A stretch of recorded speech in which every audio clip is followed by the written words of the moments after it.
Esse é um texto que fala no momento histórico de Israel. O livro dos Juízes, começa então a contar, uma nova etapa de Israel. E quem lembra, quando Moisés então convocou o povo e chegou então até o Rio Jordão, depois de 40 anos de jornada, o que é que Deus tinha prometido para o povo? Uma terra que manava o quê? Leite e mel, a famosa terra prometida, ok? Então, só que Moisés não teve o privilégio de entrar na terra. E Josué, então, seu sucessor, escrevendo então o seu livro, contou de todas as batalhas que começaram a realizar. Quem lembra das primeiras grandes muralhas que caíram na terra que manda leite e mel? Quem lembra disso? Qual era a muralha? Qual era a cidade? Jericó. E a história então do livro de Josué conta esse período histórico em que o povo de Israel estava conquistando as suas promessas, ok? E para conquistar as suas promessas, o povo teria que lutar. O povo teria que aprender a guerrear. O povo teria que aprender a pegar em armas. O povo teria, mas também de confiar que a batalha é sempre do Senhor. Amém, amado? Diga assim, a batalha e a vitória é do Senhor. E depois de passado então os tempos de Josué, Josué então faleceu. E depois da morte de Josué, muitas daquelas cidades, além de Jericó, estavam já conquistadas. Mas haviam cidades que precisavam ainda ser conquistadas. Havia muitas terras ainda para ser conquistadas, ok? Porque a terra da promessa era grande, era larga, tinha muita coisa para ser conquistada. Quem pode dizer amém por isso aqui, querido? A terra prometida significa, as promessas de Deus, os planos de Deus para o seu povo, para a sua vida, para essa igreja, para o seu futuro, para o nosso futuro. Amém, amados? Então, a tribo de Judá, então, depois da morte de Josué, então, não havia ainda, naquele momento, começavam a ser estabelecidos os primeiros juízes. Mas naquele momento histórico, a tribo de Judá subiu para lutar. E aí logo no início do livro de Juízes, você vai perceber que então Judá chamou a Simeão, e os dois então subiram para a guerra, para conquistar mais um território, mais uma parte daquele território prometido a Israel. Então a tribo de Judá subiu por primeiro. Eu quero dizer para você que existe um princípio espiritual, Quem se alista primeiro, sempre vai ter alguns privilégios. Fale para o teu irmão aí, Fale para ele, olha, se aliste primeiro, porque tem privilégio. A tribo de Judá subiu por primeiro para lutar contra quem? Aqui eram os cananeus. Os cananeus sempre foram um povo, que se opôs a Israel, mas ainda era uma parte dos cananitas que ainda restavam, porque os povos habitavam em muitas cidades, ok? E apesar deles já terem sido alvo de batalhas, nesse momento ainda faltavam um tanto de gente ainda, para ser conquistada por Israel, para que aquele território pudesse ser então, de fato, a terra prometida. E a história conta então que Judá, junto com Simeão, quer dizer, as duas tribos, saíram para a guerra, e no caminho eles encontraram um personagem, Um personagem citado uma vez só na Bíblia, mas eu quero que você preste atenção nesse personagem. Esse personagem se chamava Adoni-Bezeque, ok? E a Bíblia diz que eles encontraram Adoni-Bezeque e o derrotaram. E tomaram-lhe as cidades e o prenderam. Aqui o relato bíblico diz que Adoni-Bezeque foi tratado por Simeão e por Judá, né, ok, com uma certa barbárie. Você viu o que o texto bíblico diz? Né? Eles cortaram o quê? Os polegares das mãos de Adoni-Bezeque e cortaram os polegares dos pés. Você já viu alguma pessoa, né, ok, tentar pegar alguma coisa, né, sem o polegar? Você já tentou aí? Faz assim, ó, tenta pegar a sua Bíblia aí, só com os 4 dedinhos. Você consegue? Consegue pegar uma caneta aí com os 4 dedinhos? Nem uma caneta, filho, né? Você perde o polegar, né? Existe um sentido espiritual também, né? Ok? Os polegares das mãos e dos pés, um ato tão cruel, né, que você vai olhar em todas as conquistas de Canaã, da terra de Canaã, todas as conquistas de Israel, ali na terra de Canaã, nós não encontramos nenhum relato em que acontecesse algo parecido. E você vai entender por quê. Por que eles pegaram Adoni-Bezeque e fizeram essa barbárie, né? Ok? Que não tinham feito com nenhum outro rei dominado. Né? Então Israel conquistou muitas cidades e muitos reinos, mas nunca fez isso com ninguém. Mas você vai entender por quê. Tá? Vamos ver a raiz da palavra. Adoni significa Senhor. Né? Ok?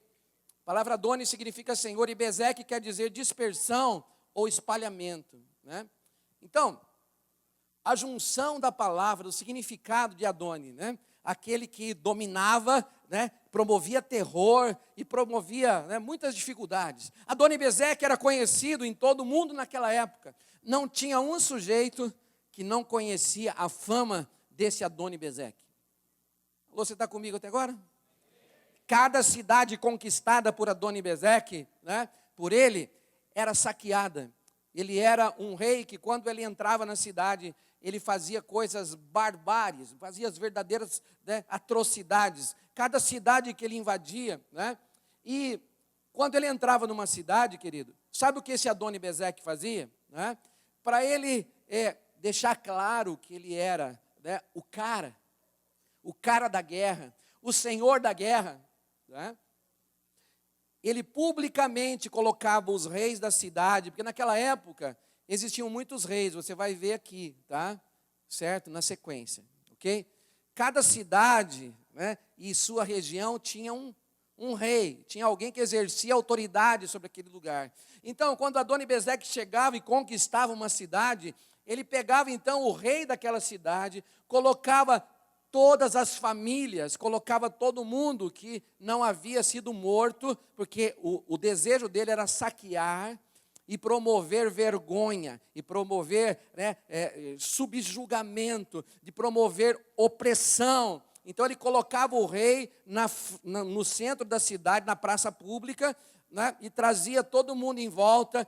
E então ele cortava os dedos da mão, arrancava os 2 polegares das mãos e os 2 polegares dos pés de todos os reis que Adoni-Bezeque conquistava.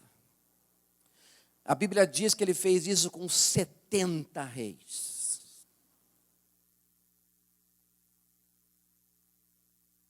Setenta cidades Adoni-Bezeque conquistou. E fez 70 vezes esse show público de vergonha. Prova do seu poderio e a sua crueldade. Ele mutilava o rei da cidade diante de todo o povo. Mas eu tenho algo para dizer. Olha aqui para mim. Toda moeda tem 2 lados. Sim ou não? Ok?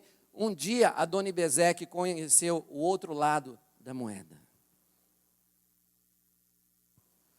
Certo dia Adoni-Bezeque conheceu a justiça de Deus, que é o outro lado da moeda. Quem pode dizer amém por isso? Então, da mesma forma que ele fizera com os reis derrotados, então a tribo de Judá, quando encontrou e derrotou Adoni-Bezeque, fez a mesma coisa com ele. Agora você está entendendo por que Judá fez isso? Ele simplesmente pagou com a mesma moeda aquilo que Adoni-Bezeque fazia para todos os reis que eram conquistados. Né?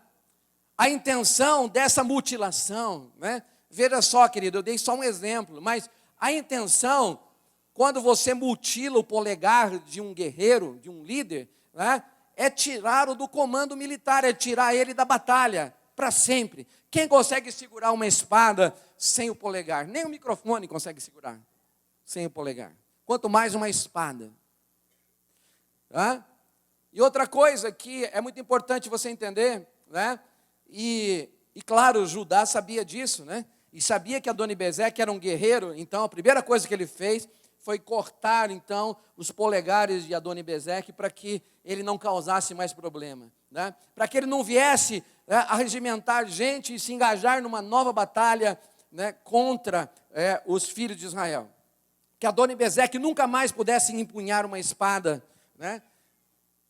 E era essa a razão, né, que o polegar era arrancado, ok? Mas é interessante, né, querido, que não só os polegares das mãos.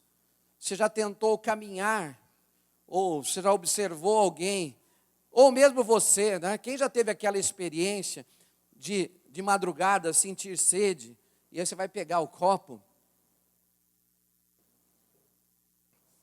e o copo de água está vazio, né? Você já tomou tudo durante a noite. E aí você olha para aquele copo às 3 horas da manhã, e você fala assim, meu Deus, né? O que eu faço? Fica ali 10 minutos, né, pensando o que você vai fazer, se você levanta, não levanta. E aí, quando você toma aquela derradeira decisão de levantar para ir tomar água, você bate o seu dedinho no canto da cama. Pá! Quem que já teve essa experiência?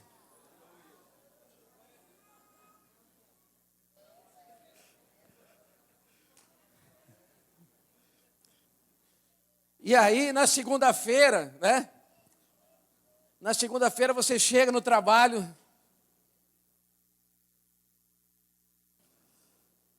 O que aconteceu? Um dedo quebrado. É? Então, se você quebrou um minguinho, né? Você já viu que esse negócio é ruim pra caramba, não é isso? É muito ruim. Agora você imagina cortar os seus 2 dedões do pé. Como é que você anda desse jeito? Fala para mim. Você vai ter segurança para andar? Vai ter segurança para correr? Vai ter segurança para driblar? Para fazer as coisas que você precisa fazer? Se uma topada no dedinho já deixa você de atestado, já deixa você uma semana mancando, né? Você imagina o corte nos pés. O corte dos pés era estratégico, porque um guerreiro não tem mais equilíbrio quando corta o pé. Os estudiosos dizem que 40% do peso do corpo de um homem é apoiado nos dedões dos pés. É o seu freio. Um cara sem dedão do pé é um cara sem freio. Quem está entendendo o que eu estou falando aqui, gente? Né? Ó, joia, tá? Então, a grande verdade é essa, que o mutilador agora estava mutilado. Por outro lado, a sua motivação, né, ela tinha muito mais, ela não queria só produzir dor física, né? Adoni-Bezeque era um cara que fazia coisas de uma forma terrível, mas para causar dentro da pessoa, né, uma tal desonra a ponto dela nunca mais querer fazer mais nada na vida.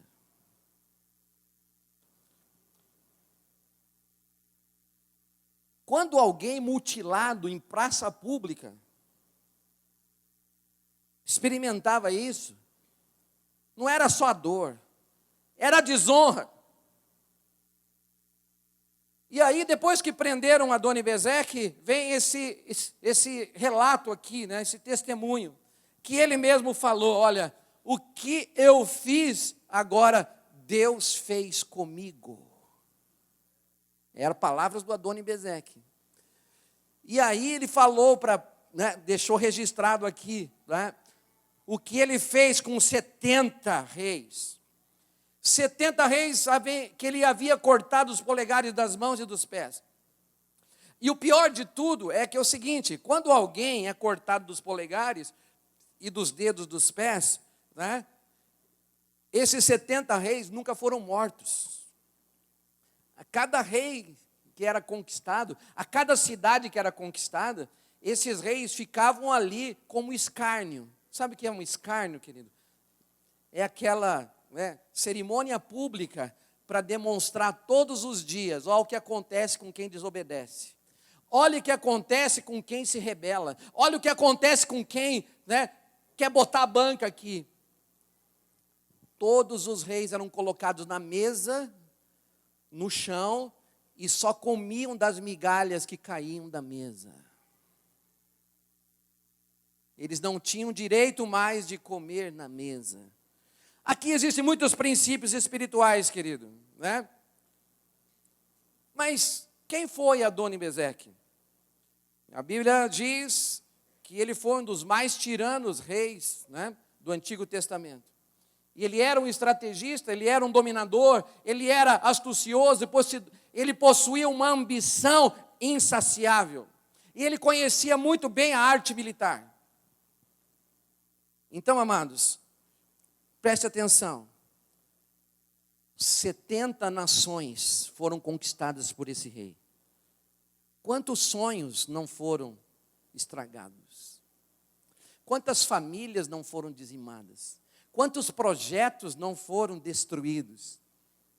E não só destruídos, mas foram colocados como vitrine para vergonha. Quem chegava ali naquela região, o rei fazia um banquete e mostrava, olha, esses são aqui as 70 nações que eu destruí. E esses reis aqui, para todo mundo ver, estão aí cortados de pés e mãos para dar exemplo para todo mundo. Não podiam mais portar espada, não podiam mais guerrear, não tinham mais, emocionalmente eles estavam destruídos. Isso que eu quero dizer para você. Que não é só o fato de fazer uma mutilação. A mutilação era até pequena, comparada ao tamanho da vergonha que aqueles reis estavam sendo expostos.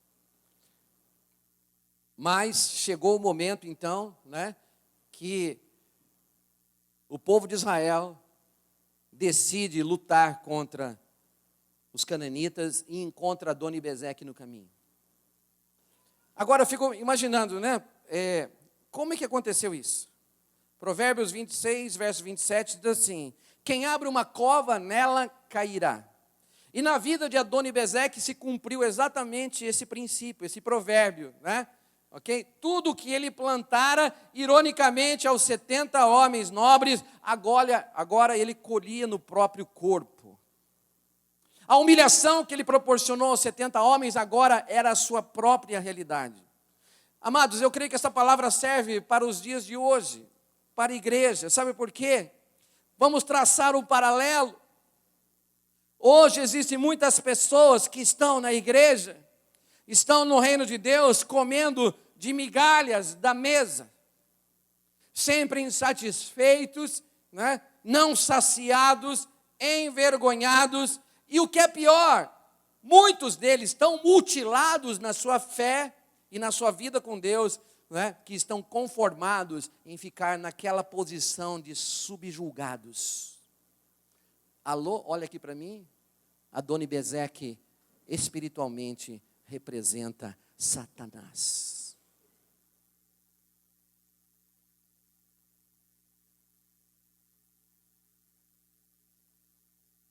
Quando Jesus comissionou os seus discípulos, ele chamou os 70, mas não chamou os 70 para comer migalhas. Ele não chamou os 70 para correr de demônios. Ele não chamou os 70 para serem envergonhados em praça pública. Ele chamou os 70 para conquistar e implantar o reino de Deus. Amém, querido? Quem está comigo até agora? Amados, quando Jesus comissionou os 70, não foi para eles irem até as casas e comerem migalhas. Ele falou, não leve dinheiro, não leve bolsa, a casa que te receber, deixa a sua paz, aquela que não receber, retira a paz e vai embora. Come o que for colocado na mesa daquele lugar. Mas nunca Jesus falou que você vai passar necessidade, que os discípulos iam comer de migalhas. Não, ele falou o seguinte, meus discípulos vão comer do suprimento da mesa de Deus. Quem pode dizer amém por isso? Quem lembra daquela mulher que era cananita, né? Cananita, o povo cananeu. Aquela mulher cananeia que chegou para Jesus, né? Essa mulher era da mesma região de Adoni-Bezeque. Lá no Novo Testamento, essa mulher cananeia chegou para conversar com Jesus. Quem lembra o que ela solicitou? Quem lembra? Eu quero comer das migalhas. Mas o que ela recebeu do rei Jesus? O que ela recebeu, gente? Cura. Em outras palavras, querida, você tem fé. E por causa da sua fé, você vai poder comer da minha mesa. Amém, querido? Então, hoje é esta promessa para as nossas vidas. Comer na mesa do rei. Alô, você está aqui? Você quer experimentar isso? Comer na mesa do rei? Então isso vai precisar de uma atitude sua. Vai precisar que você saia desse opróbrio que você está. Que você decida se assentar na mesa. Porque esse é o segredo de você comer com Jesus na mesa. É você viver, é você tomar posse de quem você é em Deus, é você entender sua identidade, entender o seu destino e decidir que tipo de pessoa que você vai ser. Se você vai fazer parte dos 70 discípulos que vão comer da mesa do rei, ou você vai ser daqueles 70 que foram conquistados e foram atados de pés e mãos.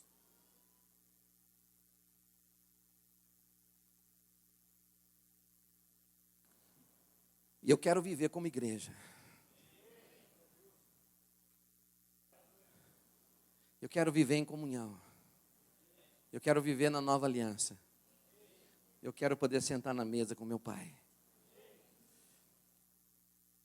Se um dia você aceitou as migalhas que te ofereceram, e você tem vivido hoje, talvez uma vida de prostração, talvez você está prostrado, desanimado e frustrado com alguma coisa. Talvez você hoje se ache por alguma razão indigno de assentar-se na mesa do Senhor. Você concorda com o que eu falei, mas no teu coração, Satanás, né, está aí colocando acusação e culpa, e você não se sente parte, não se sente digno de levantar-se e dizer, eu faço parte disso.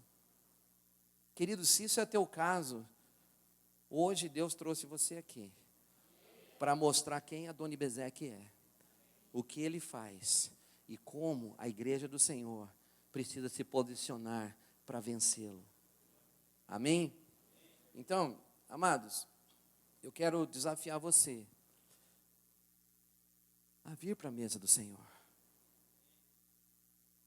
Porque nós somos como os 70 discípulos. Eu não quero ser como um daqueles 70 que foram conquistados por Adoni-Bezeque, foram subjugados por ele, foram mutilados por ele, e ficam comendo migalhas, e sendo alvo de escárnio. E eu vou dizer, Satanás faz isso com muita gente hoje dentro das igrejas. E Deus trouxe você aqui nessa noite, para você entender, que pelo sangue de Jesus Cristo, pelo sacrifício que Ele fez na cruz, você é livre. Você ouviu? Você é livre. Amém? Você precisa tomar posse dessa liberdade. Você precisa se posicionar, né? Amém, amados? A partir de agora eu quero chamar a tua atenção pelo seguinte, né? Quem aqui já teve o privilégio, né, de saber que o teu polegar, né, é o único dedo, único na face da terra? Não existe um igual ao seu.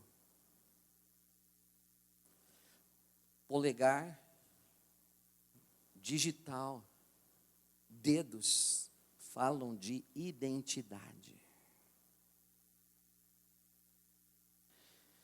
E é muito importante você entender por que essa história está na Bíblia. Não existe uma história na Bíblia que não tenha razão de estar, gente. E se houve um rei que fez essa barbárie de cortar os dedos e cortar o polegar, né? Existe um princípio. Eu quero agora entrar um pouco mais em profundidade aqui, né? E eu quero que você não se esqueça que Deus dotou você com individualidade. Você é um cidadão único. Você é uma pessoa única. Nós somos únicos nesse mundo. Se você tem um irmão gêmeo, por mais parecido que você seja, um univitelino, né? O famoso cuspido escarrado, igualzinho, a digital é diferente. A digital é diferente. Quem lembra o que está escrito em 2 Coríntios 5,17? Aquele que está em Cristo é uma nova criatura. A palavra de Deus, quando fala sobre ser nova criatura, Jesus falou com Nicodemo, você precisa nascer de novo. Em outras palavras, você precisa mudar de natureza. É por isso que é muito importante você entender, porque lamentavelmente muitos filhos de Deus, muitas pessoas que estão no corpo de Cristo, que estão frequentando as igrejas, tal qual Adoni-Bezeque, perderam as suas digitais. Perderam a sua identidade. E o que é pior, estão deixando Satanás acabar de cortar o resto da mão. Não é só o polegar, não. Adoni-Bezeque cortava só o polegar, né? Mas Satanás faz mais do que isso. Amados, nós estamos vivendo hoje um momento no mundo, né? Muito, espiritualmente, muito complexo. É importante você entender isso, porque há uma batalha, há uma luta agora contra essa palavra. Na sua mente, no seu coração. Sabe por quê, querido? Porque Satanás não quer que você saiba nada a respeito da sua identidade. Ele não quer que você entenda o seu propósito. E por isso que muitas pessoas estão na igreja hoje vivendo totalmente alheios do quê? A sua missão. Alheios ao propósito, alheios ao destino, alheios à sua chamada, alheios ao seu ministério. Pessoas que estão na igreja, mas não honram a igreja. Pessoas que estão na igreja, mas não contribuem na casa de Deus. Pessoas que estão na igreja, mas que não oram. Pessoas que estão na igreja, mas não fazem nada para o seu crescimento pessoal. Pessoas que estão na igreja, mas que vivem no legalismo. São campeões de críticas e acusação, mas não são capazes de viver a liberdade. Não entram na nova aliança. Provocam divisões, problemas, não se importam com santidade. Queridos, pessoas que não obedecem à Bíblia. A Bíblia é pregada, a Bíblia é ensinada, mas ele quer só estar, mas não quer ser. Ele quer as bênçãos, mas não quer o Criador. Ele quer a resposta, mas não quer compromisso. Ele quer a bênção, mas não quer aliança. Vocês concordam que nós estamos vivendo dias assim? Vocês entendem isso? Eu quero colocar isso para você, porque essa é uma palavra que vai trazer para nós um alerta. E sabe por quê, querido, que é um alerta? Porque o nosso adversário também deseja cortar o nosso polegar espiritual. Qual que é o seu polegar espiritual? Fala assim, o meu polegar espiritual é a minha identidade, é a minha digital.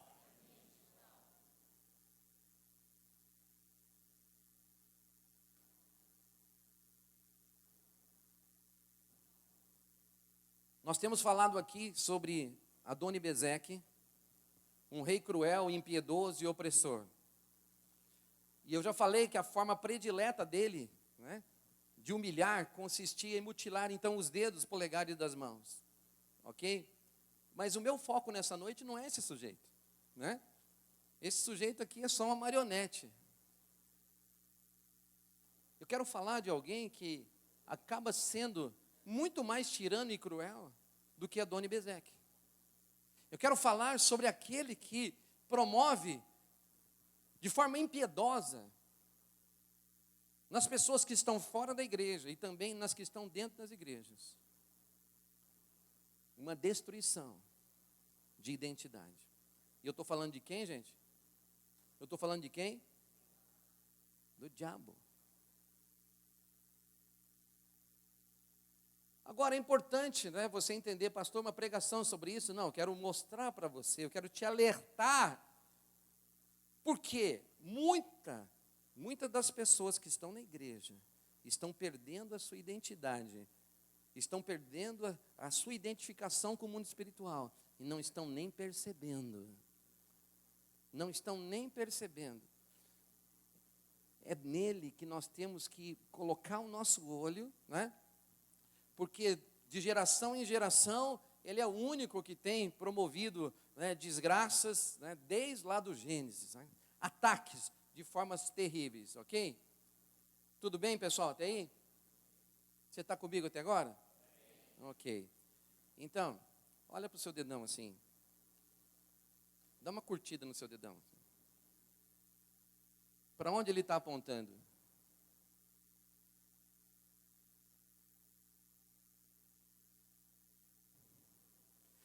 Qual que é o primeiro dedo espiritual que Satanás quer estragar na sua vida? É o que aponta para cima. Isso fala de oração. A primeira área da tua vida que Satanás tenta destruir para roubar a sua identidade é a sua vida de oração. A primeira coisa que ele vai tentar roubar de cada um de nós, porque ele sabe que a oração é a alavanca que move o coração de Deus, que impulsiona a nossa vida para as vitórias e para as conquistas. Quem pode dizer amém por isso? Né? Isso, sem sombra de dúvida, é uma realidade. E nós observamos isso, né, aqui na igreja, manifestando, né, de forma poderosa, como nós ouvimos hoje um testemunho. A oração, a palavra profética, né, liberada através da fé, ela move o coração de Deus, ela muda as circunstâncias. Amém, amado? Então, nós observamos isso manifestado nos grandes homens de Deus. Se você for olhar na Bíblia, você vai ver que existem personagens como Daniel, que está aqui no Velho Testamento, né? Mesmo debaixo de um decreto que falava para ele, Daniel, 30 dias de decreto, ninguém pode orar. O que aconteceu com aquele homem? Quem lembra disso? Alguém lembra? Daniel parou de orar por 30 dias? O que aconteceu com Daniel? Foi para a cova dos leões, mas não parou de orar.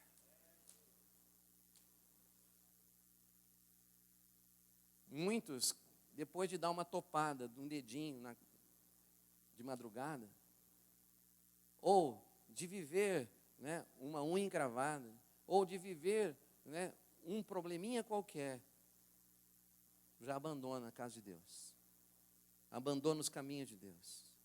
Sabe por quê? Não tem identidade, não tem vida de oração. Daniel capítulo 6, verso 10, diz que Daniel orava então, quantas vezes por dia ele orava? 3 vezes, né? E quando ele soube do decreto que tinha sido publicado, ele foi para casa, foi para o seu quarto, no capítulo 6, verso 10, né? E lá no andar de cima da sua casa, onde as janelas davam para Jerusalém, 3 vezes por dia, ele se ajoelhava e ele orava, agradecendo a Deus como ele costumava fazer. Querido, todo dia, Satanás vai tentar cortar a tua e a minha relação com Deus. Porque ele sabe que isso faz parte da nossa identidade com o Pai. Quem lembra de Jesus? Qual foi um dos exemplos? Jesus é o nosso maior exemplo, sim ou não, gente? Jesus orava ou não? Não, ele não precisava orar, ele é filho de Deus, né? Não, se você ler os evangelhos, você vai ver que, mesmo como filho de Deus, tendo toda a autoridade no céu e na terra. Né? Lá em Mateus 28 ele diz, toda a autoridade foi me dada no céu e na terra. Mas, mesmo tendo toda a autoridade, né, ele deixou aqui um exemplo para nós. E a Bíblia diz que Jesus saía para madrugada para orar, não é isso? Sim ou não, gente? Então, ele tinha íntima comunhão com o Pai todos os dias. Está lá em Marcos capítulo 1, verso 35. Né? Qual o horário que Jesus saía para orar? Né? Olha lá, Marcos 1, 35, se você puder colocar para nós o texto. Diz assim, de madrugada Jesus saía para orar. Quando ainda estava escuro, Jesus então tinha essa prática, né?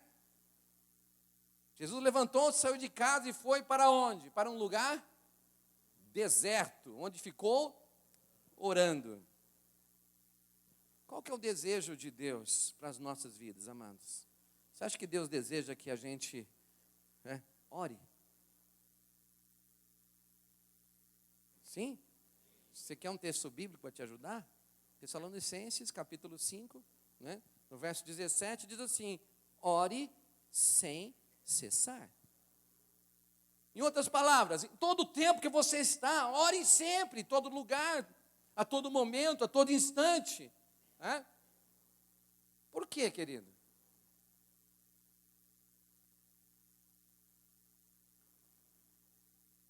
Porque a oração é a respiração da sua alma. Fale comigo, a oração é a respiração da minha alma.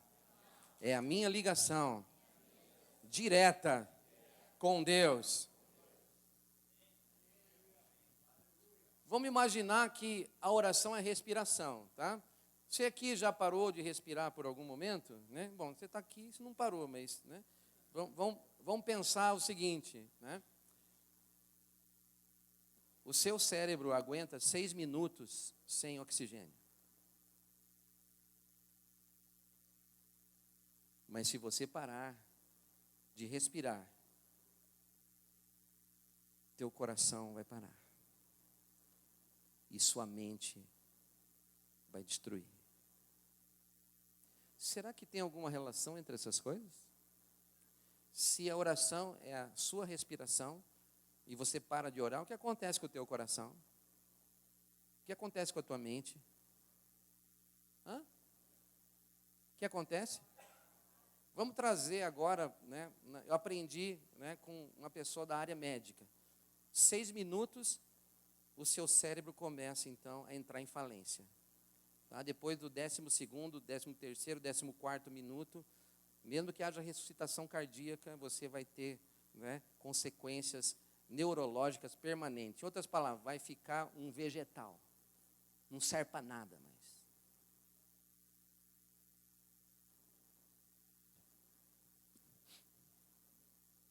O que acontece quando a gente negligencia esse princípio? Quando você para de respirar espiritualmente, o que acontece?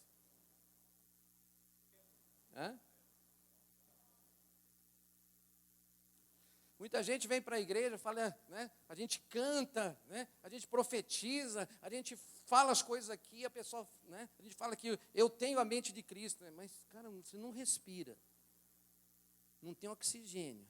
Se não tem oxigênio, não tem oxigenação. Se não tiver oxigenação, não tem nada que vai garantir que o teu cérebro vai funcionar. Quem está entendendo a ilustração?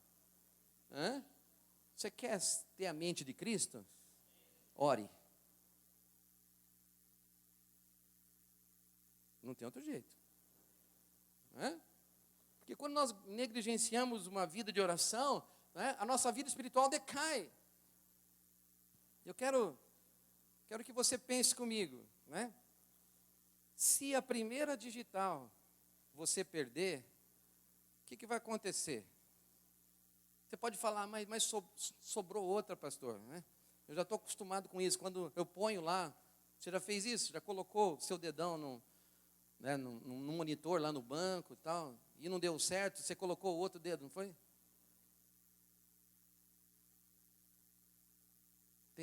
Tem crente que não tem mais dedo. Já perdeu todos. Não consegue sacar nada. Alô, você está aqui? Você está entendendo o princípio? Porque aquele que pode te abençoar e dar tudo o que você precisa não reconhece a sua digital. Não reconhece quem você é no mundo espiritual. Quem é que faz esse roubo, gente? Quem? Mas quem que deixa isso acontecer? Ele não tem poder para te roubar. É você que entrega de bandeja. Está aí, ó. Pode levar. Quando você não ora, você está dizendo para o mundo espiritual, ó, pode tirar minha identidade.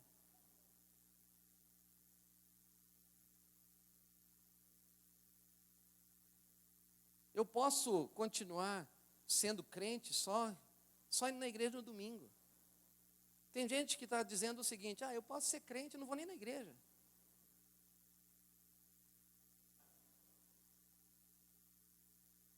Será que esse sujeito tem identidade? Vamos ver, vamos caminhar um pouquinho mais para frente, né? Quem aqui gosta de leitura? Levante a mão, sim. O glória, Deus está vendo, né? Então, quando você pega um livro para ler, não sei se você faz assim, né? Eu quando quero ler alguma coisa com mais atenção, o que a gente faz?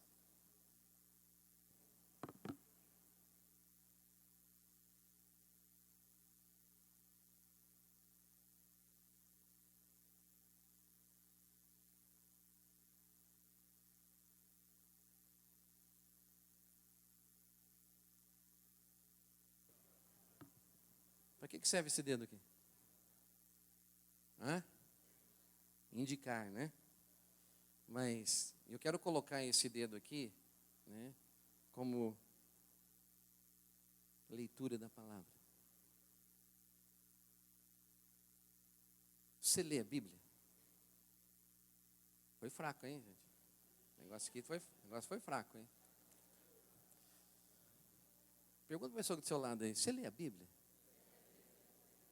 Tá. Então, joia. Muito bem. Deus está vendo. Agora, segunda pergunta. Quanto que você lê de Bíblia? Pergunta? Quanto que você lê de Bíblia? Você tem vida devocional? Pergunta para a pessoa do seu lado aí. Pastor, não sei nem o que é isso, mas vou perguntar. Tem gente que nem sabe o que é isso. Agora, olha aqui para mim. Quantos homens de Deus, né, tentam viver uma vida, né, e se deparam com tantas dificuldades, mas não percebem que as suas dificuldades elas estão tão simples de resolver. Vamos abrir em 1 Timóteo capítulo 4, vamos ver o que diz lá no verso 13. Olha só o que Paulo está dizendo para Timóteo. Timóteo, até a minha chegada, Timóteo, né, ele está mandando uma carta para Timóteo. Timóteo, até a minha chegada, faz o seguinte, garoto, dedique-se à leitura pública da palavra de Deus. Em outras palavras, estude a Bíblia.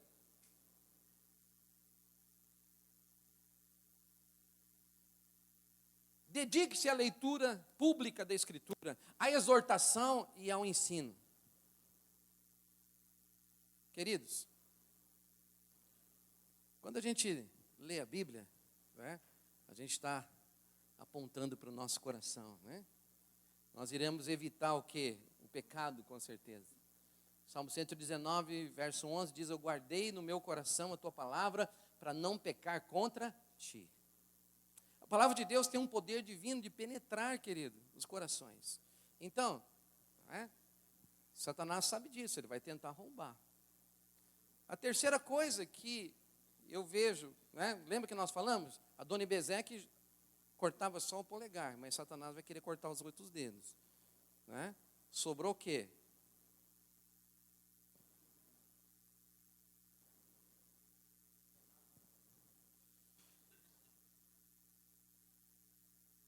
O terceiro dedo da sua mão, né, não é aquilo que o mundo diz e nem usa para escárnio,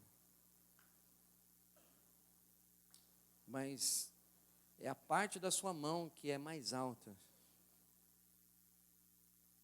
A Bíblia diz: levante mãos santas ao Senhor. Amém? E o meu dedo maior é o que toca mais perto de Deus. Isso fala de intimidade. Isso fala de relacionamento. Isso fala de alguém que tem uma vida de oração, uma vida de devocional, mas uma vida de relacionamento com Deus. Porque muita gente lê a Bíblia, muita gente ora, mas tem uma vida de troca. Não tem vida de relacionamento. Deus é a lâmpada que Ele esfrega e os seus pedidos têm que ser concedidos. Eu exijo isso. Isso é pessoas que não têm relacionamento. Porque quando você tem relacionamento, você vai entender qual é a vontade do Pai. E você vai dizer o que nós cantamos aqui. O que nós cantamos agora há pouco? Faz o quê? O teu querer em mim. Querido,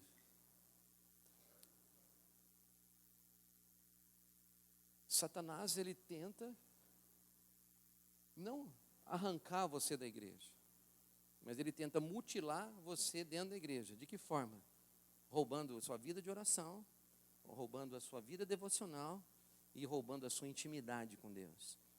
E se ele fizer essas três coisas, né, ele consegue ir para o quarto dedo que ele pode cortar da sua vida, que chama-se fé. É a linha do coração, né? É o lugar onde nós colocamos uma aliança, né? Esse dedo tem um significado. Alguns dizem que existe uma artéria aqui ligada direto no coração, né? Um crente sem fé não serve para nada.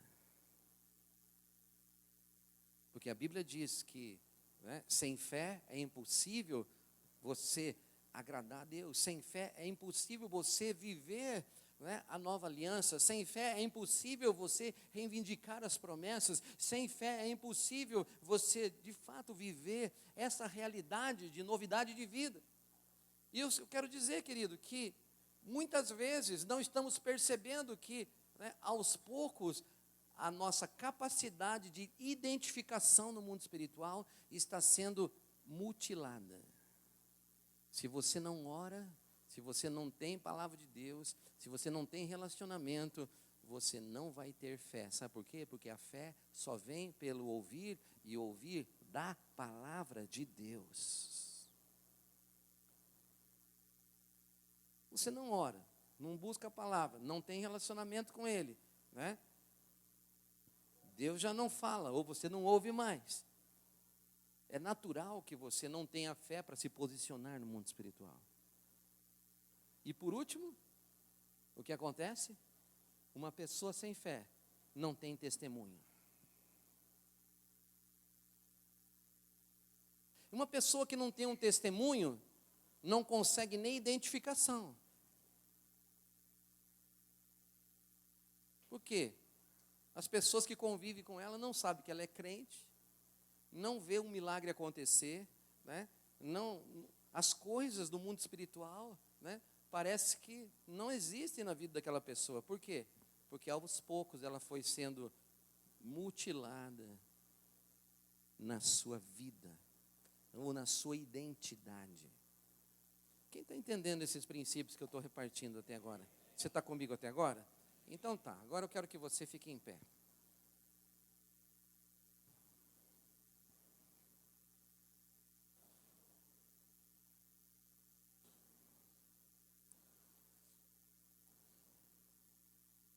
Será que você veio aqui nessa noite só para descobrir que existia um Adoni-Bezeque, um cara que era tirano e que cortava a mão e o pé de todo mundo?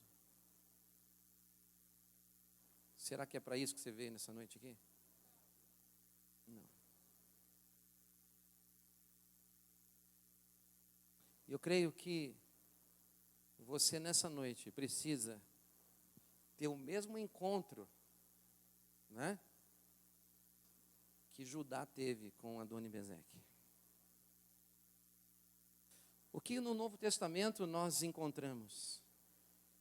A Bíblia diz que Jesus é o leão da tribo de quem? De onde? De quem? Ele é o leão da tribo de Judá. E olha, não tem outro jeito a não ser você enfrentar. E sabe que lá quando Judá enfrentou Adoni-Bezeque correu. A Bíblia diz que você resiste ao diabo e ele foge de você. Amém? Tudo bem, mas precisa mais do que isso. Você precisa catar o cara. E você precisa se posicionar. Porque muita gente bate o pé,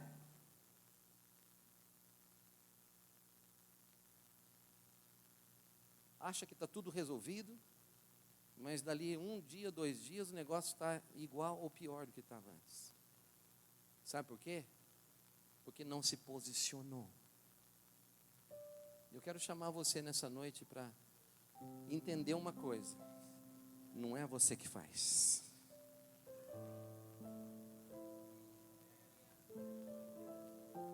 Que se você achar que você faz, você está na lei, você está lascado. Mas é por aquilo que ele fez.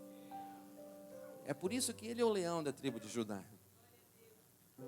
Só ele pode rugir e botar de fato Satanás para correr, para nunca mais voltar.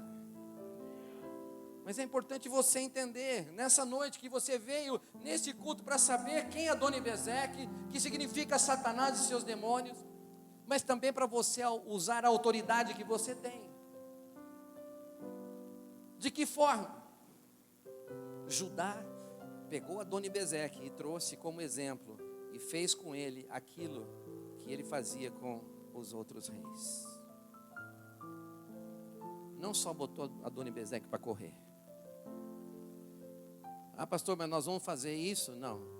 O leão da tribo de Judá vai fazer isso com Adoni-Bezeque. Vai fazer isso com Satanás na tua vida. Querido, e cada área da tua vida que de alguma forma foi cortada ou foi mutilada, ou se você está sentindo que você não se identifica mais com o chamado, com o propósito de Deus, se ele tem roubado os seus dedos espirituais, a sua vida de oração, pastor, eu não oro mais. Nem lembro qual a última vez que eu chorei na presença de Deus, no meu quarto fechado. Qual foi a última vez, irmão?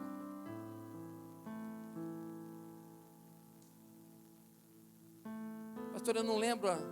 Eu sei que o Salmo 91 está aberto lá e a Bíblia está empoeirando.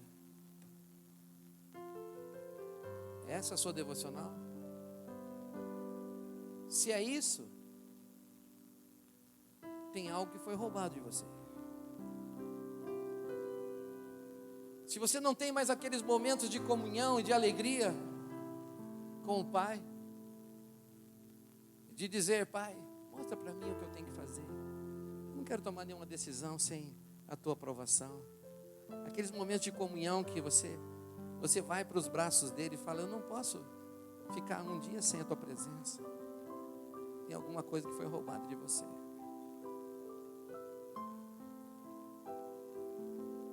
E sabe uma coisa que não só o roubo traz. Você lembra que eu falei que não era só exposição pública que trazia, dor, mas era a afronta emocional. E é aí que Satanás trabalha no coração dos crentes, fazendo eles se sentirem derrotados, incapacitados. Você lembra que nós ouvimos aqui? Eu não estou perguntando há quanto tempo você não ora, quanto tempo que você não lê a Bíblia para você se sentir condenado. Porque foi você que perdeu. Quando a gente é roubado, é a gente que perde, né? Então, se você fica um dia sem orar, é você que está perdendo. Você fica uma semana sem falar com Deus, é você que está perdendo. Você fica uma semana sem ler a Bíblia, é você que está perdendo. Mas Satanás quer que você se sinta condenado por isso. Mas nessa noite eu quero dizer para você, entrar na nova aliança e começar a exercer sua identidade em Cristo. Dizer, Senhor, eu quero de volta, eu quero chamar de volta, eu quero trazer de volta aquilo que foi roubado, a minha vida de oração, a minha vida devocional, aquele momento de comunhão na tua presença, aquela fé que eu tinha para me posicionar, o meu testemunho que está abafado. Eu quero que nessa noite, igual foi para Dona Bezeque, a moeda vire. Você crê que essa moeda pode virar, irmão? Que toda moeda tem dois lados. Então, a Dona Bezeque encontrou, não é, a quem? A Judá. E se deu mal. Eu quero dizer que Jesus é o leão da tribo de Judá, amém? E Ele vem nessa noite para fazer algo extraordinário na tua vida. Eu quero que você feche os teus olhos aí.